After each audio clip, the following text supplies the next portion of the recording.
In this video, we're going to show you step-by-step instructions for connecting a Google Sheet to your groupX account. The first thing that you want to do is go to Google and create a new sheet. Give your sheet a name. After you've given your sheet a name, go to the Share button in the upper right-hand corner. Click on that. And this is where you have to change the permissions of your Google Sheet. So the first thing that you want to do is go to the link where it says change this to anyone with a link and click on it. And then make sure that your permissions are set to anyone with a link or anyone on the internet with this link can view, and then what you also have to do is change viewer to editor.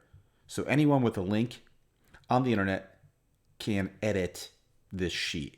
Once your sheet is set to these permissions, you can copy the link and hit done.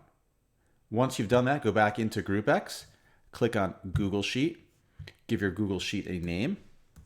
You can give it a description, and then paste in the Google Sheet URL. Then hit submit. You've now successfully connected your Google Sheet to your groupX account. One thing to make sure of is that you do have your permissions set properly.